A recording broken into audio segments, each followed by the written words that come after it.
In this lesson, we are going to remind ourselves of the basic principle behind the pressure altimeter, and to appreciate its limitations as a measure of vertical distance.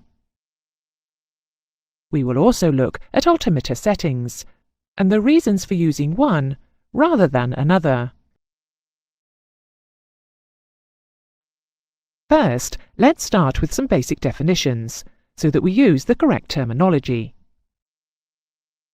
Altitude, when used on its own, without any qualifying prefix, such as density altitude or pressure altitude, means the vertical distance of a movable object above mean sea level. Sometimes it can be referred to as true altitude, in which case it means just the same thing as altitude on its own.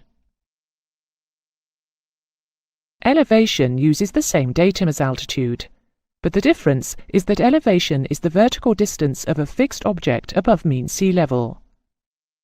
By fixed object, we normally mean the ground. Therefore, elevation in this case is referring to the vertical distance of this runway above the sea. Elevations can be negative. Amsterdam Schiphol Airport, for instance, is 11 feet below mean sea level, and so has an elevation of -11. However, elevations do not have to refer to the ground. The top of this control tower has an elevation which will be the elevation of the ground on which it is built, plus the extra distance to the top. This leads on to the next definition, which is height. Height is the vertical distance of an object above a fixed datum.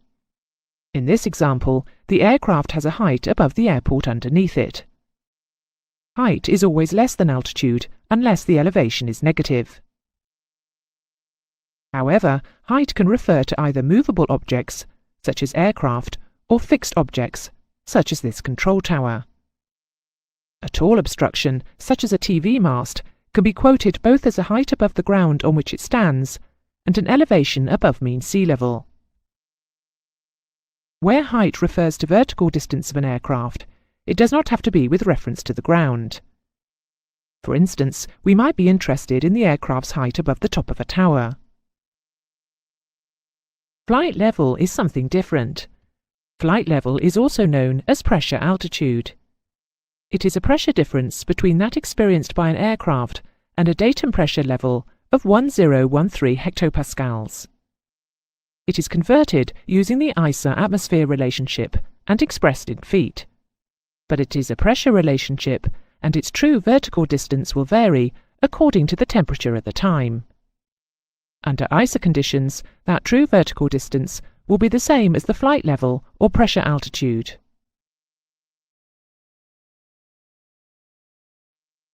Now let's consider the principle on which the altimeter works. We assume an ISA atmosphere with a pressure of 1013 hectopascals at mean sea level. If it is an ISA atmosphere, 10,000 feet will occur at a pressure of approximately 700 hectopascals. 20,000 will be at 450. And 30,000 feet will have a pressure of about 300 hectopascals. These numbers have been rounded slightly, but they are very close to the actual altitudes at which these pressures occur. But remember, these pressures will only be found at these levels on an ISA day. However, it would be very unusual to have a day which is exactly the same as the ISA atmosphere when you fly. This standard atmosphere is an average for all the regions in the world, from tropical to polar, and all the seasons of the year, hot or cold. Therefore, the altimeter is extremely unlikely to read your true altitude. This may be for one or two reasons. Firstly, even if the temperature distribution as you climbed were precisely as specified in ISA, the sea level pressure might not be 1013 hectopascals. Sea level pressure usually varies between about 950 and 1050 hectopascals, and is seldom the same from day to day. It often changes from hour to hour.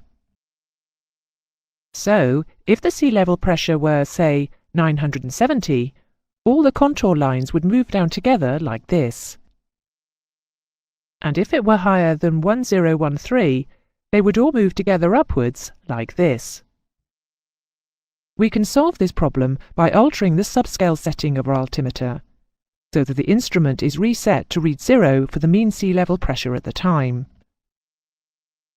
If the airport were at sea level and the sea level pressure were 995, this is what we must do. If we fail to do so, we have an error, which is given the name barometric error. Now suppose that we don't have this problem. Assume that the sea level pressure is 1013 on a particular day, but this time the temperature changes. Warm air will expand, and the effect is that the contour layers concertina outwards. Alternatively, on a cold day, the layers close together, and any given pressure level is found at a lower altitude. Therefore, if we wish our altimeter to indicate true altitude, we must make an allowance for the temperature difference from ISA. This error cannot be corrected on the instrument itself. We allow for it by using calculations or tables. If we fail to do so, we have an error, which is given the name temperature error.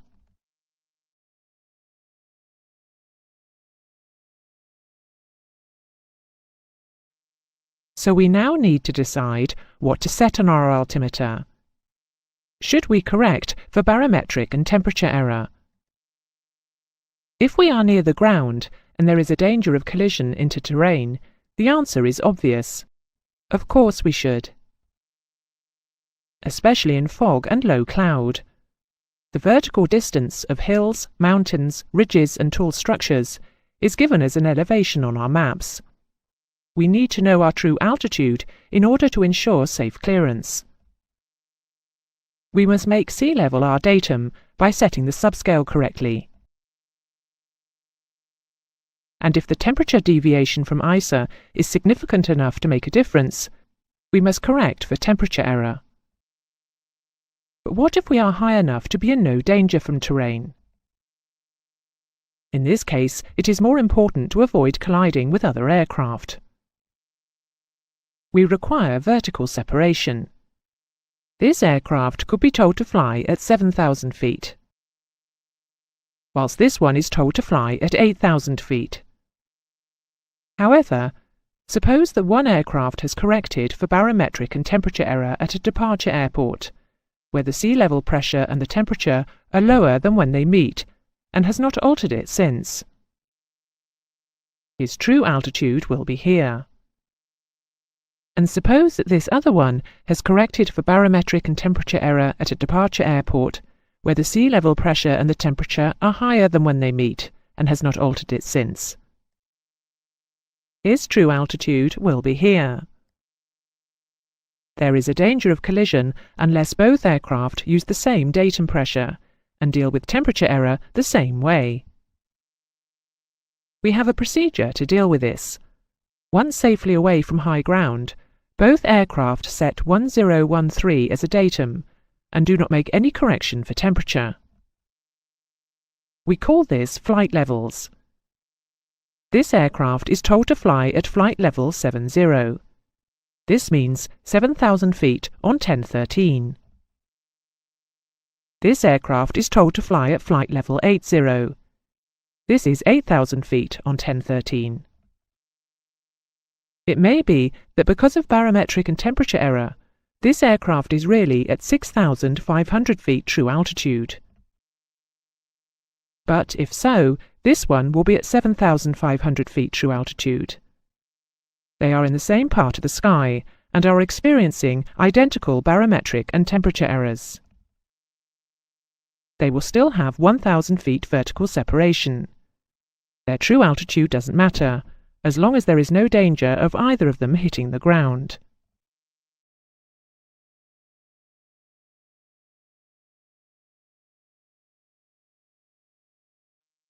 Because of differing requirements at different stages of flight, there are three main altimeter settings in use. These are called QFE, QNH, and standard pressure setting, or sometimes simply 1013. These three-letter groups starting with Q come from a code used for Morse messages. Now that voice messages have replaced Morse in aviation, hardly any Q codes remain in common use, but some are still employed for pressure settings, radio bearings, and runway direction. QFE is defined as the atmospheric pressure at the aerodrome elevation. It is the subscale setting that will cause the altimeter to read 0 when the aircraft is on the ground. 0 datum is the airport elevation, not sea level. Effectively, this gives the pilot his height above touchdown. QNH is the subscale setting that will cause the altimeter to read the airport elevation when the aircraft is at touchdown. Broadly, it gives a pilot his altitude above mean sea level, but this is not the correct definition because of the possibility of temperature errors. The definition to be used is always the one we have just given. Look at it now and remember it. QNH is the subscale setting that will cause the altimeter to read the airport elevation when the aircraft is at touchdown. Standard pressure setting, or 1013, is what we set when required to fly flight levels. Flight levels are always given in hundreds of feet, and usually only 500s and whole thousands of feet are used. Thus, 17,500 feet becomes flight level 175. This is a shorthand way for the air traffic controller to say, fly at 17,500 feet on a pressure setting of 1013 hectopascals. It takes less time on the radio.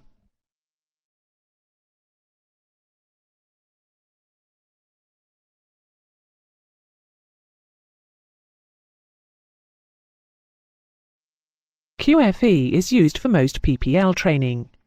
It is easy to understand, and it looks normal to most beginners to see 0 on the altimeter when you are on the runway. Circuits vary from airfield to airfield, but typically students are taught to start the crosswind turn at 500 feet, fly the downwind leg at 1,000 feet, lose some height in the turn to begin the base leg at 800 feet, and start the final turn at 600 feet. If the airfield elevation is, say, 270 feet, it is easier to remember these numbers than the QNH equivalent of 770, 1270, 1070, and 870. Furthermore, if you then go to another airfield where the elevation is, say, 450, it is easier to apply your standard circuit heights than work out new altitudes for each part of the circuit. However, when you depart the circuit, QFE is meaningless. You must set QNH in order to relate your altimeter to elevations, especially if there are obstructions or high ground in the vicinity. QNH is used by airline pilots. Airline pilots do not always use the same airfield, and therefore expect to have to familiarize themselves on each flight with the altitudes to be flown on the approach. This is normally done just before top of descent.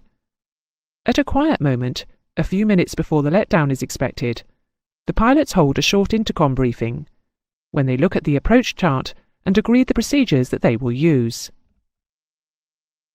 This is a typical approach chart. This one is for the ILS to runway 08 left. At Munich.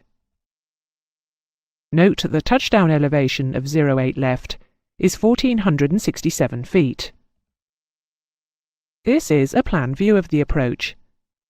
Here is the runway.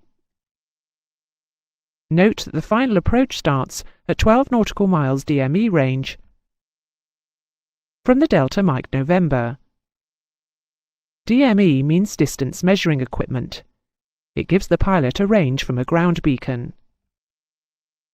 Note that we pass over the locator, also known as the Munich Mike November Echo, at 4.7 nautical miles DME range from the Delta Mike November.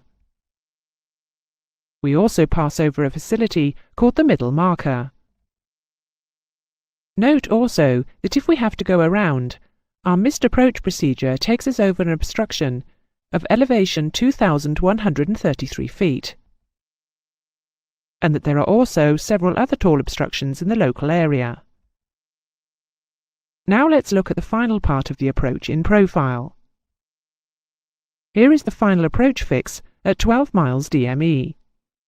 The required altitude is shown as 5,000 feet QNH, or you could fly a height of 3,533 on QFE.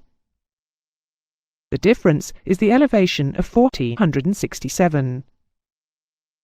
As you pass the locator at 4.7 miles DME,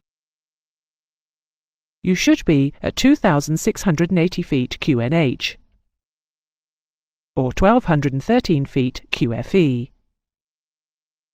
When we get to the middle marker, we should be 0.6 of a mile from the runway.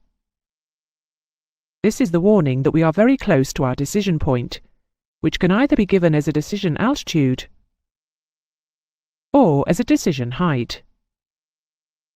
If at the decision altitude we can't see the runway, or at least 2 bars of crossbar lighting because of low cloud or fog, we have to go around and follow the missed approach procedure. If you remember, it took us over a high obstruction, which we won't be able to see if we are in cloud or fog. We must be on QNH to know that we are clear of it. As part of the go-around procedure, we will carry out the after takeoff checks. These include setting climb power, raising the gear, setting the flaps as required, and several others to get the aircraft into a cruise rather than a landing configuration. They are vital to safe flight. If we had flown the approach on QFE, we would also have to ensure that the after takeoff checks included a reminder to set QNH. This is a distraction that we can do without when we are already busy. Therefore, airline pilots usually use QNH. It makes little difference to them whether they set QFE or QNH on the approach, because they are going to have to brief themselves on the check altitudes anyway. But it means that there is one less thing to do if they have to go around. At Oxford, we teach QNH from the very first flight, because we are preparing students for the airlines.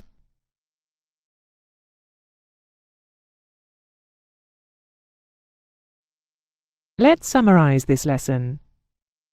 We said that we were going to remind ourselves of the basic principle behind the pressure altimeter, and to appreciate its limitations as a measure of vertical distance.